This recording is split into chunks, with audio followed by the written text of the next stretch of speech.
All right, good afternoon, everyone. I think we're going to go ahead and get started. We do still have some login activity, but in the interest of time, we have a really, I think, important topic to share with you and to talk with you about today. I'd like to go ahead and get us started. So again, good afternoon, everyone. My name is Pam Curtis, and I am the director of the Center for Evidence-Based Policy, which is the host of today's webinar. Just a reminder that this webinar is going to be recorded, but we are only going to record the presenter and the slides. So those can be posted on our website where we'll find the recording after today's webinar. For everyone else, we ask that you use the chat feature. We will have a chat moderator, which I'll introduce here in just a few minutes. But for the purposes of the webinar for today, everyone has been muted. So kindly use the chat to ask questions or to make comments or to talk with one another. And with that, I think we are going to go ahead and get started. So context is really important. I want to provide you with a little bit of information about the Center for Evidence-Based Policy. So it provides some background for the presentation that you'll hear today. So we were founded about 22 years ago. We sit and are housed at Oregon Health and Sciences University here in Portland, Oregon. But our work is really focused on supporting state policymakers to help them address their policy challenges using evidence and collaborative discourse. We do that by bringing rigorous and neutral information available. So we like to see ourselves as providing that evidence component to your policymaking processes. We do that by providing services that are focused on the last 5 bullets on the slide in front of you. And today's focus of this webinar is on a specific example of evidence synthesis that we have done for states participating in the Medicaid Evidence-Based Decisions Project, and we'll touch on that in just a moment.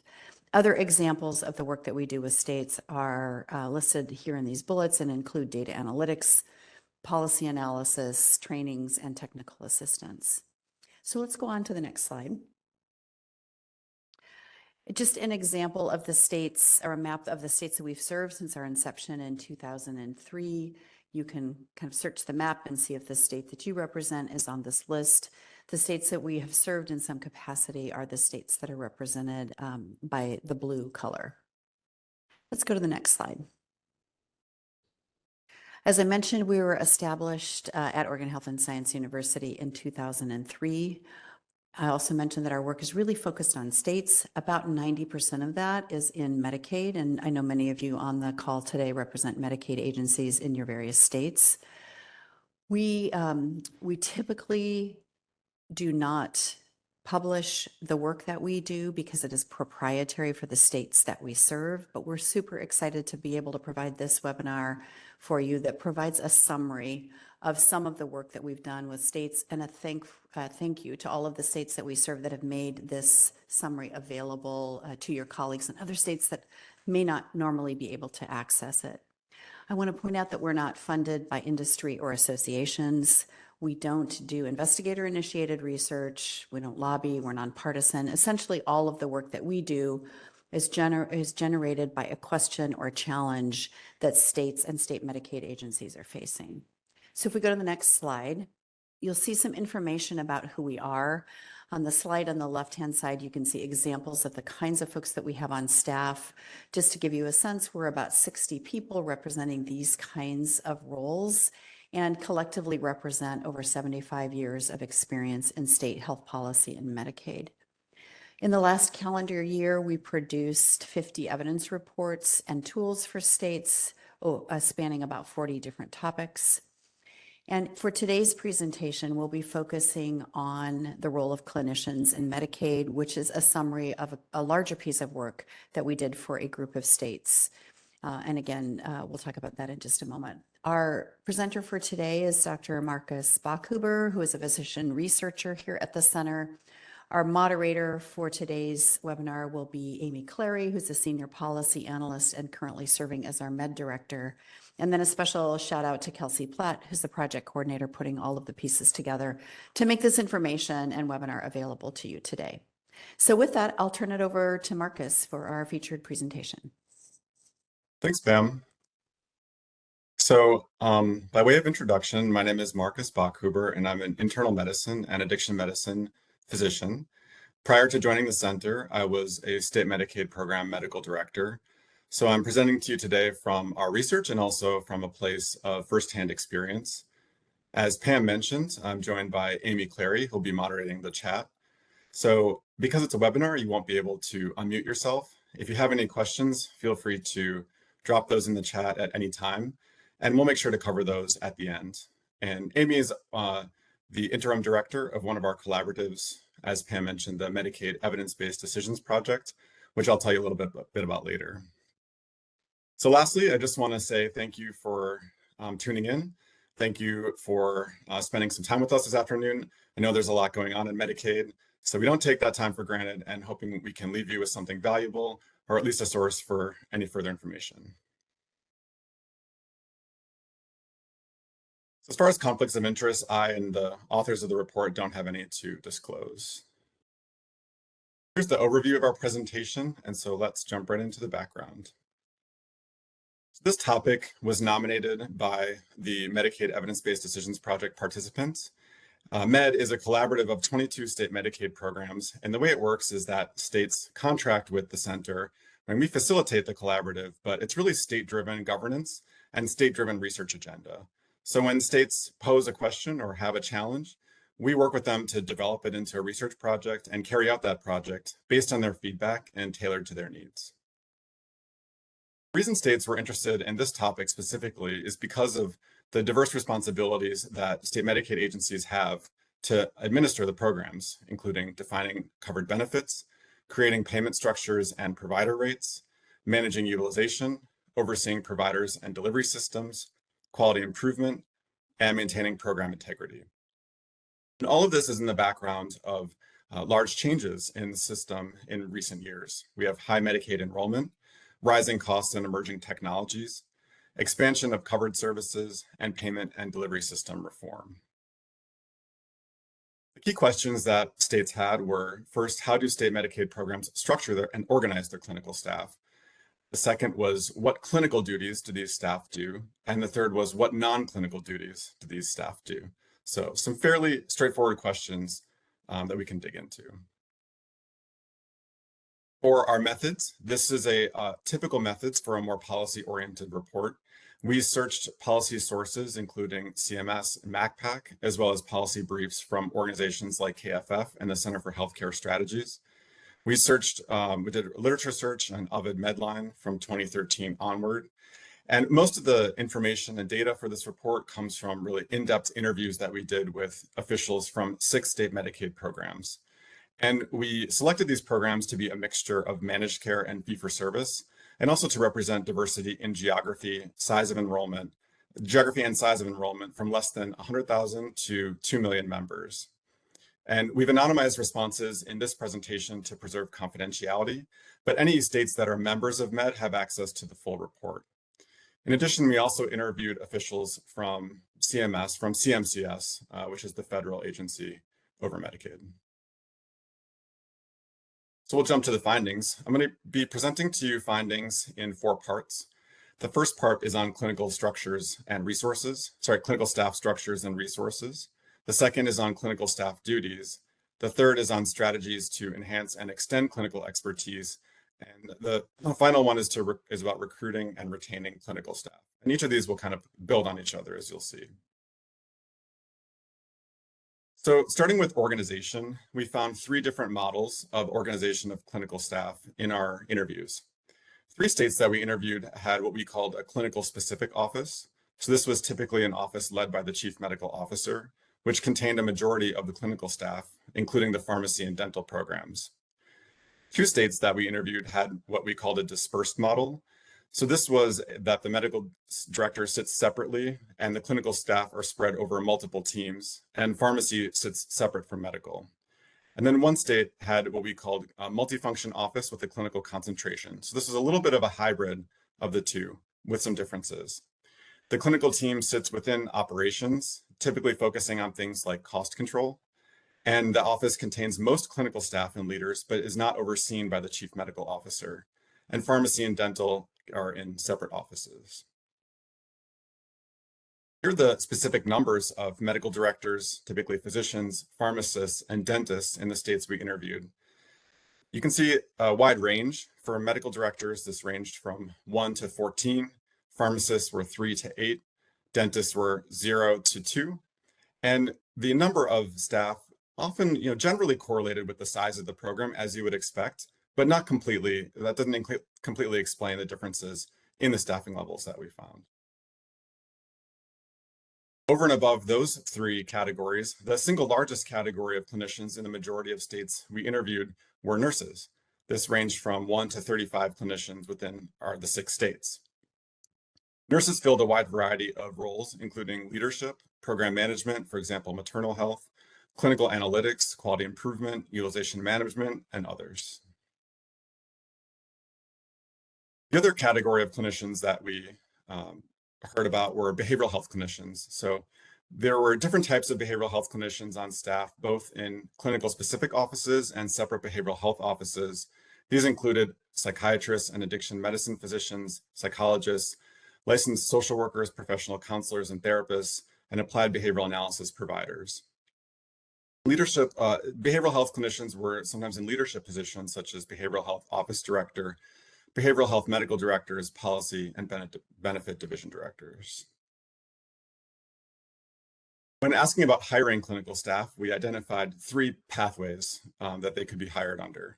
The first and most common was directly employed. So this is a direct employer-employee relationship with the agency.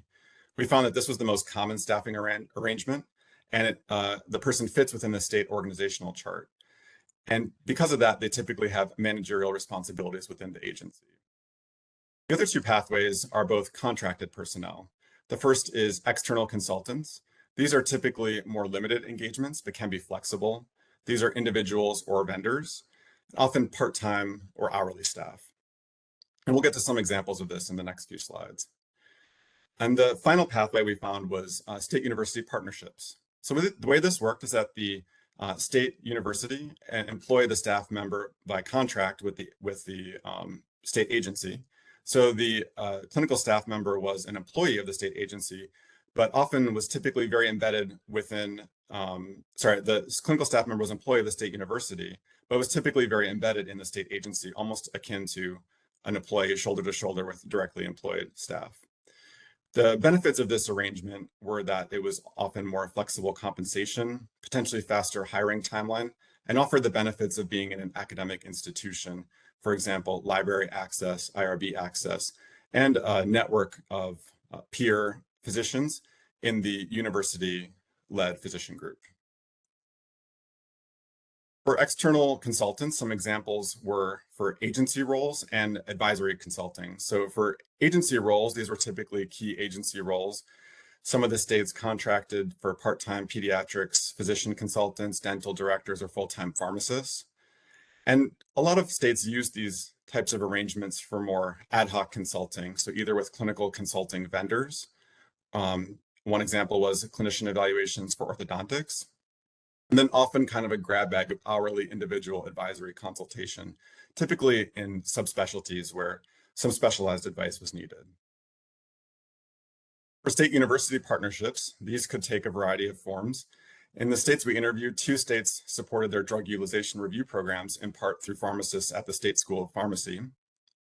And 1 state had a particularly developed state university partnership where the majority of clinical staff were university employees, but were embedded directly within the agency, which allowed for several specialty part-time clinicians, including a pediatrician, audiologist, and optometrist.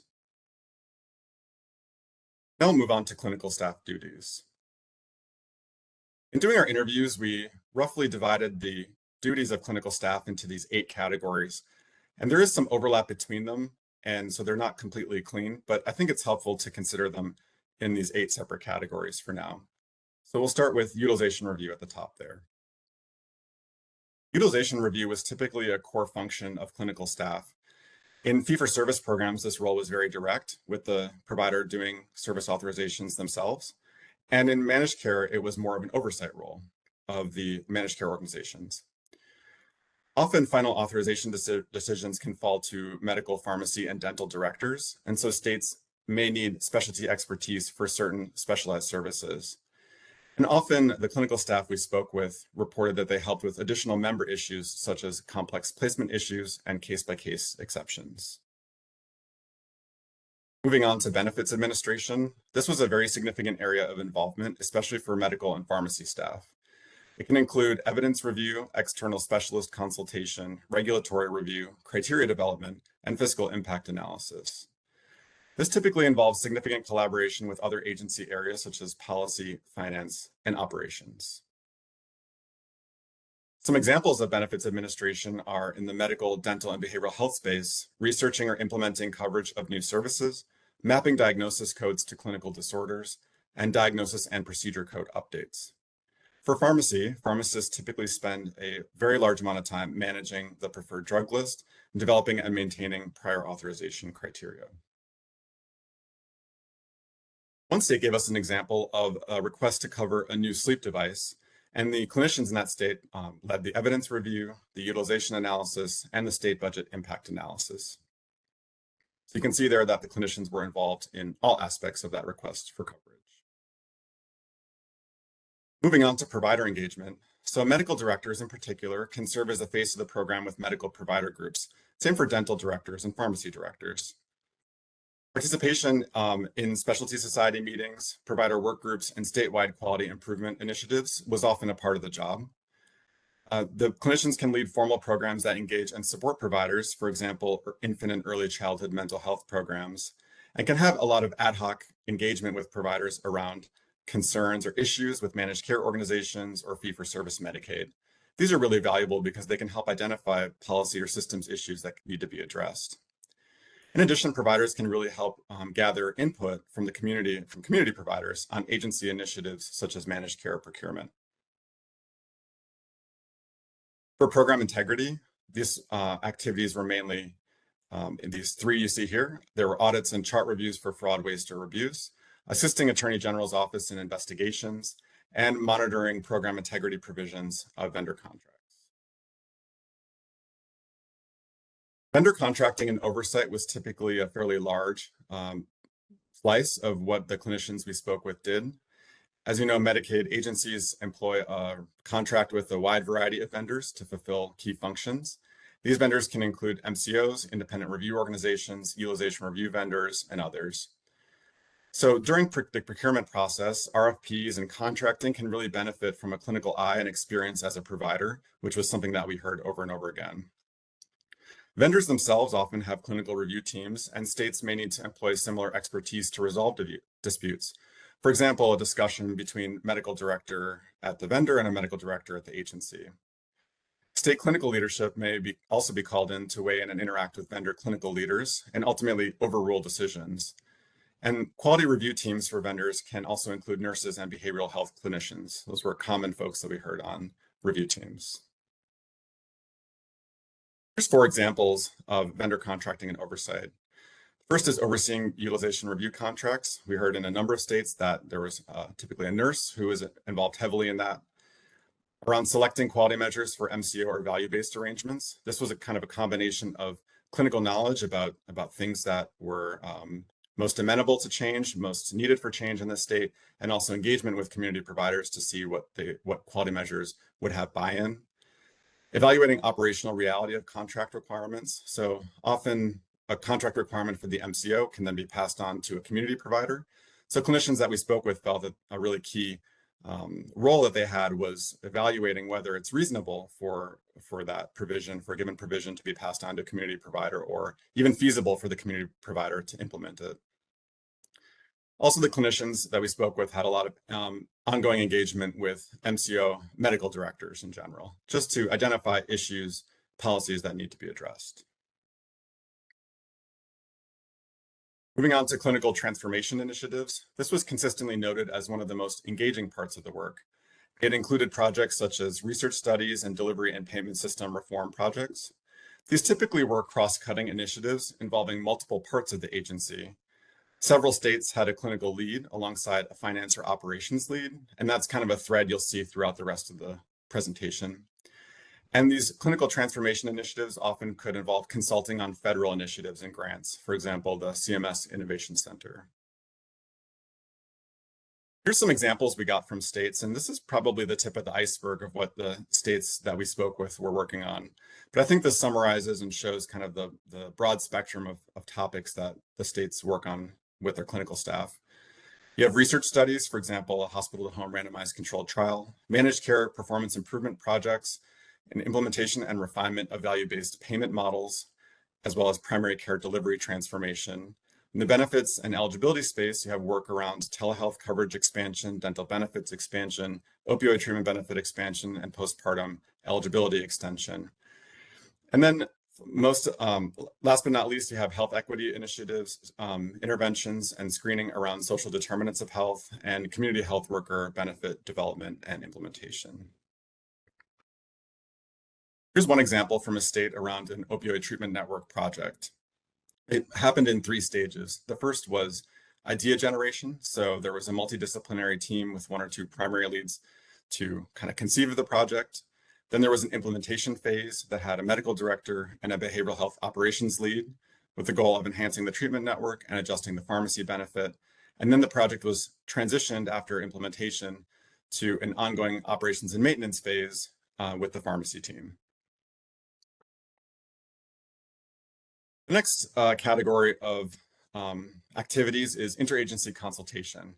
This was really pretty varied between the states, and almost all states we spoke with reported interfacing with public health and behavioral health, with a significant number also reporting discussions with children and family services, corrections, aging and long-term care, and developmental disabilities.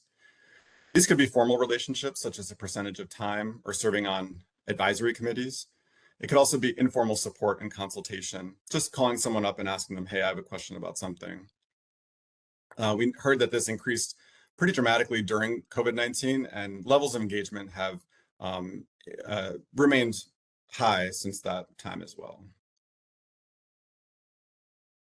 Final category is agency leadership, committees, and legislative affairs. So clinical leaders are typically part of the agency executive leadership team or report directly to the Medicaid director, which means that they're often involved in longer-term strategic planning, for example, high-profile clinical program initiatives and waiver development.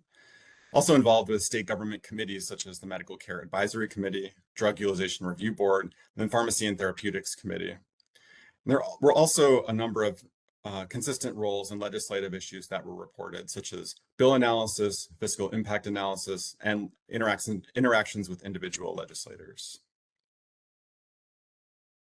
Then we'll move on to strategies to enhance and extend clinical expertise. The first part of this is we'll talk about some strategies that states reported using to increase the amount of clinical expertise on their team in a cost-effective manner. The 4 examples here were leveraging the enhanced federal match, which we'll get into in a second, using part-time positions or contracts, informal consultation with state agencies, quality improvement collaboratives, and MCOs, and building additional university relationships, both formal and informal, paid and unpaid.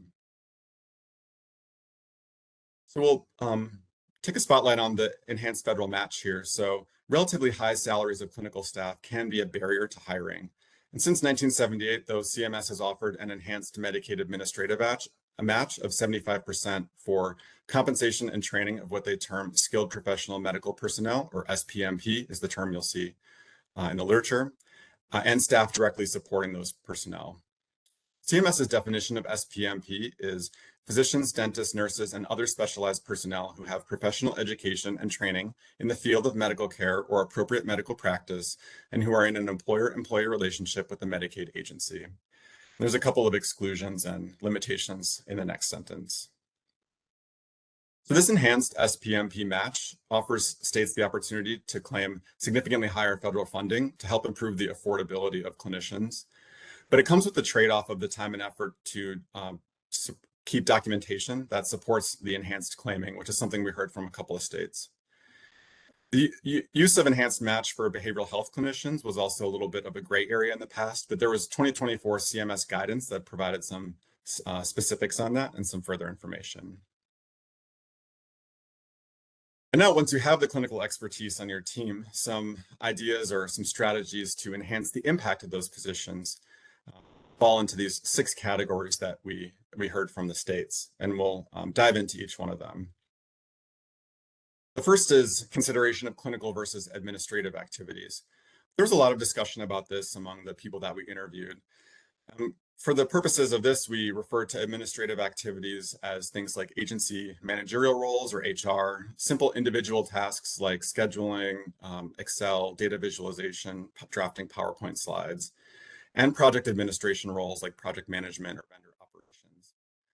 So in general, clinicians that we talked to said that, this wasn't necessarily something they thought they'd be working on, but they're glad that they do to some degree because they felt that their clinical eye or lens really brought significant value to the agency for those administrative duties.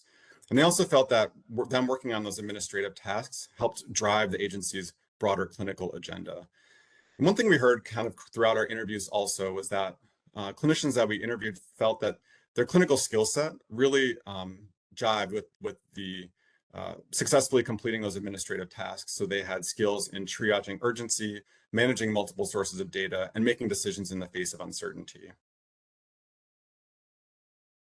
Second theme we heard was around prioritizing support infrastructure. So administrative and project support staff can help optimize the use of clinician time and reduce burnout.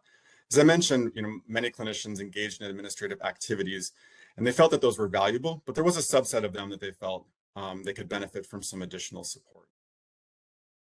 Third is to create clinical and operational leads for innovations projects. This came up multiple times. So clinical leadership alone may not be sufficient for cross-cutting initiatives. And there may need to be operations, policy, or finance co-leads for projects, which can increase their impact. Fourth was to foster a clinical hub and integrate a clinical view agency-wide. The interviewers we spoke with said that they saw tremendous value in having a sense of a clinical team and the ability to discuss policy and programmatic ideas with other clinicians and just to bounce ideas off of each other. For the fifth, states reported that it was important to leverage internal specialty expertise. So clinicians have different specializations and experiences and interests, as well as diverse professional networks. So projects and other activities can be assigned based on experiences and interests, and that can increase the effectiveness and increase the meaningfulness of the work and reduce burnout, potentially. And finally, we heard mention of external Medicaid leadership programs. Some interviewees had participated in the Milbank Memorial Fund Fellows and Emerging Leaders programs and the Center for Healthcare Strategies Medicaid Pathways program. And those that participated really valued the opportunity to exchange ideas with other states, receive direct coaching on leadership, and depending on the fellowship, they were able to work directly with legislators, which they really valued. Now we'll move on to recruiting and retaining clinical staff. So Medicaid staff that we interviewed reported that there were these 5 key factors for recruitment and retention, and we'll dive into each one of them. The first is around highlighting the Medicaid mission. So staff clinicians are drawn to the core mission of providing services to Medicaid members. So to the degree that that can be highlighted in the recruitment process and kept a core focus during the everyday work, that's a benefit that our interviewees said that would help recruit and retain talented people. There's a lot of interest in finding the next generation of clinical leaders. So there's mention of a new generation of clinical leaders progressing through academic pipelines, and that there are clinicians with significant health system experience that can provide a valuable perspective. There was a lot of discussion around increasing clinical leader engagement through balanced portfolios. So the idea here is to build work portfolios with both long and short-term projects and reserving some level of project support for those positions, which people thought would help retention. The counterpoint here is that positions that are very heavy in routine, repetitive work, like service authorizations, without much variety or opportunities for creative work, in their experience, were prone to burnout and staff turnover. For the fourth, folks emphasized the role of ongoing clinical practice. So many interviewees felt there's value in providing clinicians the opportunity to continue practicing, but state rules and laws vary. In general, receiving Medicaid reimbursement while having a policymaking role in the agency is viewed as a conflict of interest. But some states have created a pathway to clinical practice to mitigate this perceived conflict of interest or actual conflict of interest, including a state statute that allows for clinical practice of clinical leaders, conflict of interest review committee, practice at federal facilities like the Veterans Affairs facility, and Medicaid direct approval of the practice site with salaried or hourly compensation and no policymaking role at the practice site. So it is done in a number of states, although all the states that we spoke with said it can be challenging. But most of the states we interviewed had come up with a pathway to continue practicing. The final one is to pursue compensation improvement where possible. So states have access to the SPMP federal match to try to address the private-public compensation gap, and university contracting may offer another mechanism. Now we'll move on to state considerations. And so in our reports, the state considerations section really brings together the findings to highlight some key things that states can consider moving forward. We divide this for this report into 5 topics. The first on use of the enhanced federal match, second around external relationships, third around recruitment, retention, and impact, the fourth around fostering a clinical hub, and the last around applying a clinical lens. So for the first state consideration, states can consider taking better advantage of the 75% enhanced match, which can improve affordability of clinical roles. There is 2024 guidance that allows this enhanced match for certain specified behavioral health clinical staff. As I mentioned, it was a bit of a gray area before, but there's some specificity in the CMS guidance now. So if states aren't taking advantage of that, they can consider doing that. States can also consider options to leverage external relationships. So this can be to establish or deepen university relationships, explore external contract consulting, and work with existing collaboratives. And all these can happen in both a paid and unpaid way to get the expertise. If you have the resources, those university relationships and contract consulting can be really valuable. The third is to pursue strategies to improve clinical staff recruitment, retention, and impact. And I presented to you a number of those strategies, but the ones that really rose to the surface were providing a pathway for continued clinical practice, building balanced work portfolios, so a mixture of routine work as well as short and long-term project-based work, prioritizing support infrastructure to reduce administrative burdens, and improving compensation again to the degree possible. The fourth was fostering a clinical nexus or hub within the agency. Again, the folks we spoke with really valued the camaraderie that came with having a clinical hub or clinical team, the ability to bounce ideas off of each other. So organizing clinical staff to provide a more unified leadership voice and enable collaboration across disciplines and projects is something that states could consider. And finally, states can consider ways to integrate and apply a clinical lens agency-wide. So for this, it's to build clinical and operational tracks for larger initiatives. So you have those co-leads, as well as integrate clinical and financial perspectives. As well as integrating clinical with financial perspectives in ongoing programs, and put a clinical lens to more operational projects like contracting, RFPs, and vendor oversight. So in conclusion, states have different staffing structures and a wide variety of external relationships to add and extend clinical expertise.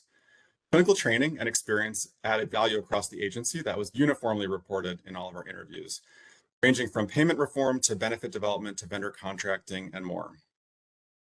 In general, we found that clinical policymaking and leadership broadly play an important role in shaping Medicaid programs, which is why the states were interested in this report in the first place.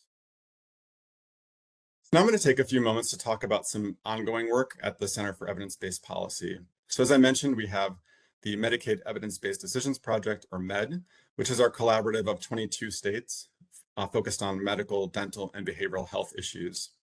We also have a collaborative for pharmacy called the Drug Effectiveness Review Project, and that's 14 states. And this collaborative focuses on safety and effectiveness of different pharmaceuticals. And the last category is technical assistance to individual states. And this is very customized technical assistance, can involve things such as assessing the safety and efficacy of services, drugs, and devices, to developing processes or workflows to help states incorporate evidence into their decision-making, and some more topics that I will go over in a second.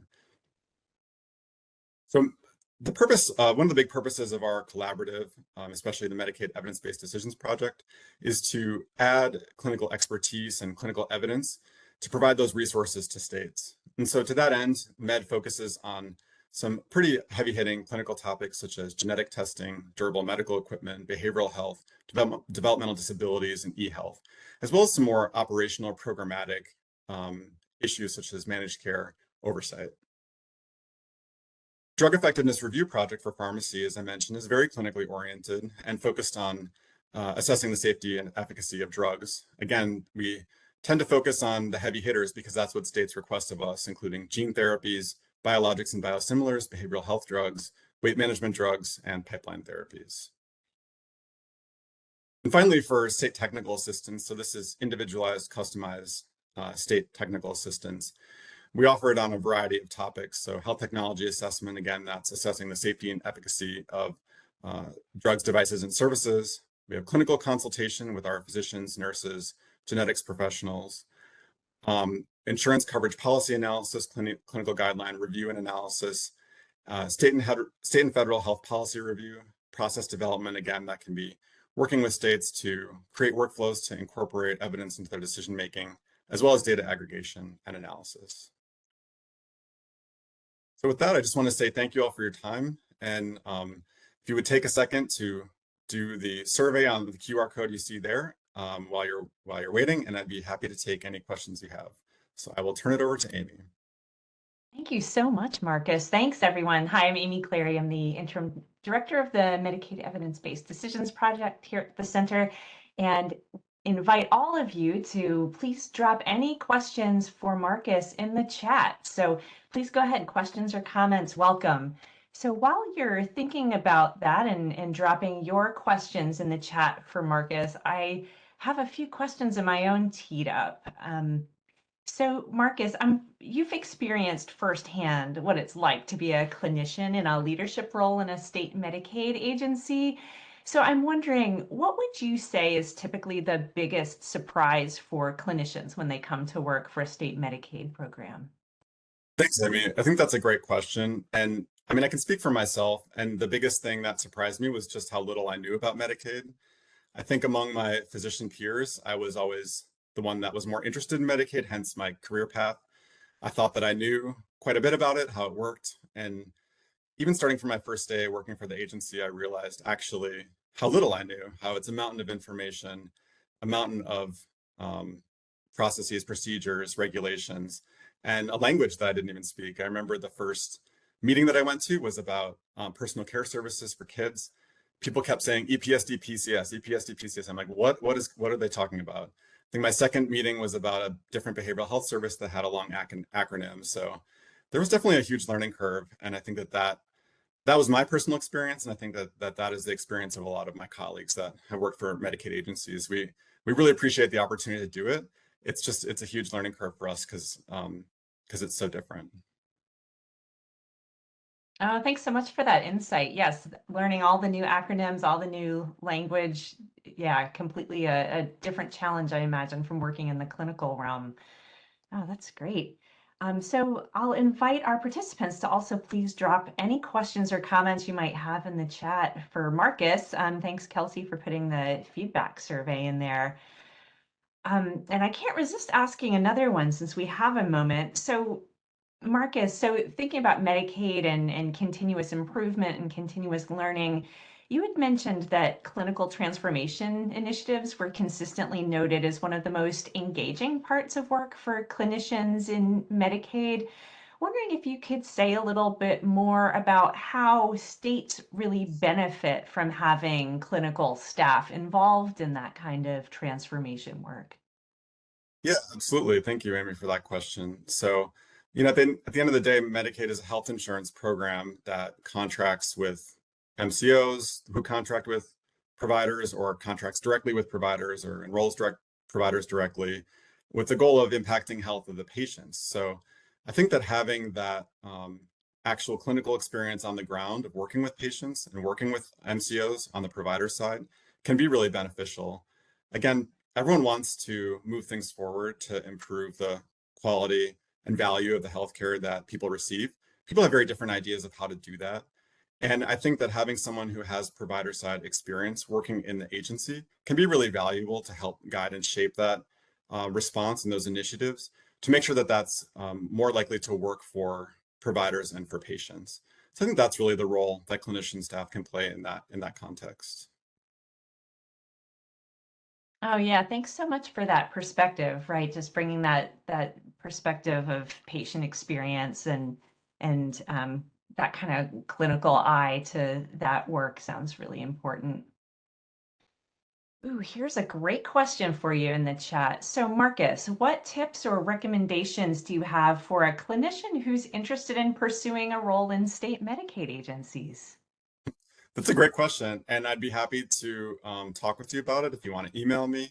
I think if you want to do it, go for it. You will learn something new every single day. That is everyone that I worked with. That is what they said. The people that had been there for 20 years. I remember this is probably my first week. She said, one thing I like about working here is every single day I learn something new. So it may be very different than you think it's going to be, but it was an incredible learning experience for me, for a lot of my colleagues. And I say we need more clinicians involved in state government and Medicaid administration. So if you're thinking about it, I would say go for it.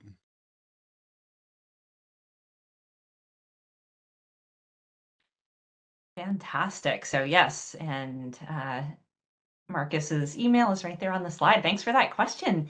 Keep them coming. We've got another couple minutes. And I actually have a follow-up. So, you had mentioned in your remarks about how a clinical eye can be helpful in carrying out administrative Medicaid operations that are often done by non-clinicians. I'm just wondering if you could say maybe a little bit more about what that clinical eye brings to that work.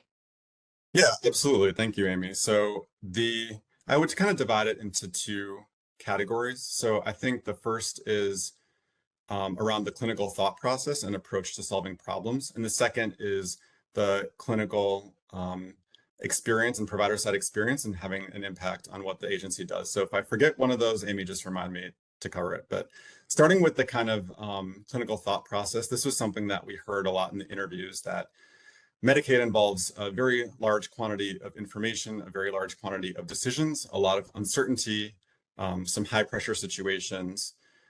The ability to triage those decisions, the ability to handle multiple sources of information, the ability to make those decisions in the face of uncertainty.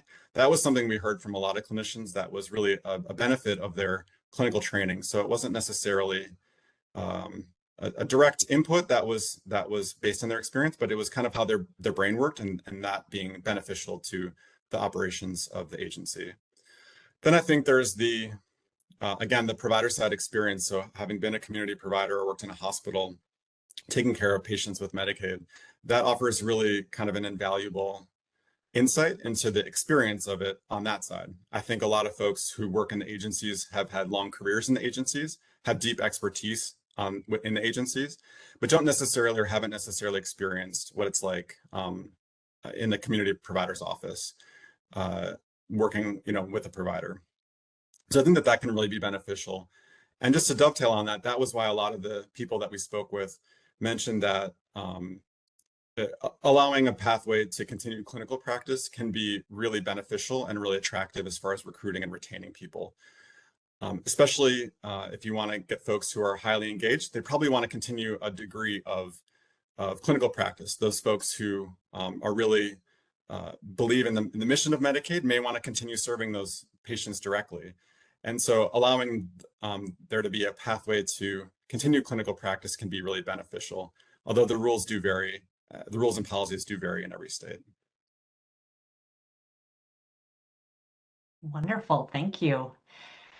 Here's another question from the chat. So, any thoughts on non-clinical personnel who are in clinical positions, and whether that sets up a dynamic that can be a hindrance to hiring clinicians? I hope I conveyed that well enough. Did that make sense? Yeah. I think that's a great question. I think that's a real kind of tension that can arise. I mean, looking at the agency I worked at, 99.999% of it was non-clinicians, and that's the way it should be. That's the way it's supposed to be. There were a small group of us, doctors and nurses and physical therapists, I think, health professions like that, it really was helpful to get to know each other and to have that kind of clinical nexus, as I called it in the presentation, be able to bounce ideas off of each other and commiserate with each other. I think there can sometimes be a tension between clinical and non-clinical staff, but one suggestion that we heard a lot from the states was for projects having that the lead of the project, there actually be two leads, a clinical one and an operations one, can really get everyone on the same page and really help diffuse that I hope that answers your question. Oh, wonderful. Thanks so much. And thank you for that practical suggestion on how to approach it. Wonderful. Please keep those great questions coming in the chat. Thanks, everyone.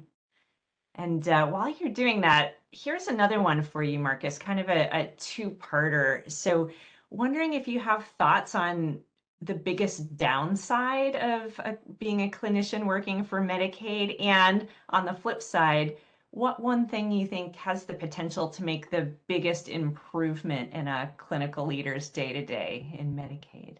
Okay, I'll take the last one first. And I know you said for one thing, but I'm actually going to say two things. So I hope you'll allow me to do that because I think they're tied. The first thing is more mundane, and the second thing is kind of bigger picture. So I think that one thing we heard and resonates with my experience, one thing we heard from the interviews was that providing some administrative support can really go a long way in reducing burnout, improving retention, and improving the efficiency of clinical staff. So again, this is limited or not limited. This can involve things like scheduling, calendaring, sending follow-up emails to stakeholders, drafting slides, occasional, sometimes tasks like that can really help clinicians be more efficient in the more clinically oriented activities.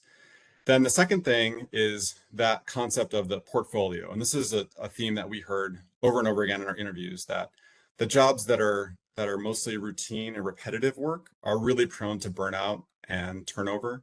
So creating positions where there's a mixture of routine, repetitive work, along with long and short-term, more innovative or creative project-based work, that can really be beneficial and really serve as a way to improve retention. I think that covered it. Did I miss anything?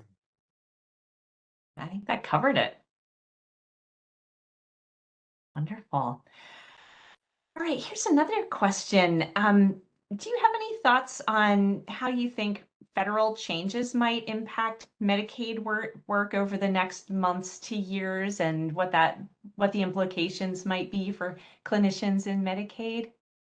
Yeah, I think that's a great question, Amy, and I think that's definitely a question that we're all grappling with, both at the center and in the states. At the center, we have a project to track federal policy actions. If the person asking that question is a Med member or a member of one of our collaboratives, feel free to reach out to me and we can look into sharing some information. If you're not a Med member, you can still reach out. We can take a look at what we have and how that might impact. But I think right now it's really early to say. There's a lot in motion, and it's very difficult to say what concrete changes will happen. Great. Thanks so much for that reminder of the resources available to Med Collaborative members. Wonderful. All right. Other questions for Marcus, please put them in the chat. Marcus, any other thoughts or topics that you wanted to address that we have not yet asked you today? I think one thing that I've really valued working for the center, which is kind of why I came to work for the center, is the ability that we have to help states with clinical evidence.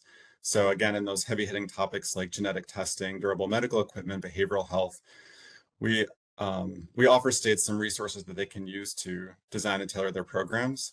And everything we do is backed up by research evidence, citations and a detailed brief. So when I was on the state side, we worked with the center, and it was always easy to back up things that the center had told me because I had citations, I had evidence, I had methods. And so I really appreciated that aspect of working with the center. And that's been my experience, so far being employed by the center. So I just wanted to put that out there. Wonderful. And Marcus, I'm going to read out a comment in the chat. And while I'm doing that, would you want to jump ahead to the next slide that tells folks how they might get more information? And we can talk about these in just a moment, but I just want to read this comment, Marcus. Comment says, just immense gratitude for Marcus and the center's work on this. It was really thoughtful in elevating the opportunities. Thank you, and excellent work, Marcus. So thank you for the kind I did not write that myself. So. That was obviously an audience plant, so I appreciate that.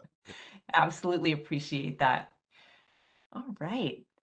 So just a little look ahead here. So our next public webinar in this series, Profiling State Biomarker Testing Legislation in Medicaid, coming up on May 22nd. So if you or any of your colleagues or anyone you know is interested in or grappling with these bills in states about covering new genetic testing, biomarker testing, you can tune in there.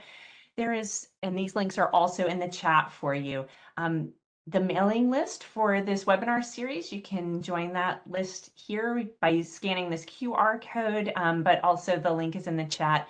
And then the one on the right is a way to stay in touch with center news and reports. And I must say, we are always interested in working with state Medicaid agencies, ones we work with currently, ones we don't. So if you have any questions at all or any interest in learning more about what happens here at the center, or just want to know more about this webinar series, please don't hesitate to reach out through one of these links or just reach out to any of us. Always happy to connect with colleagues doing important work in states. All right, any other questions or comments in the chat? Seeing none, let me just say, Marcus Bakhuber, Dr. Marcus Bakhuber, thank you so much for this, your work in this inaugural presentation today. It was just really engaging, and I think just a really insightful look at the really important work done in state Medicaid programs and the great value brought to that work by clinicians. Thank you. And to everyone who's watching, thank you and have a great rest of your day. Bye-bye.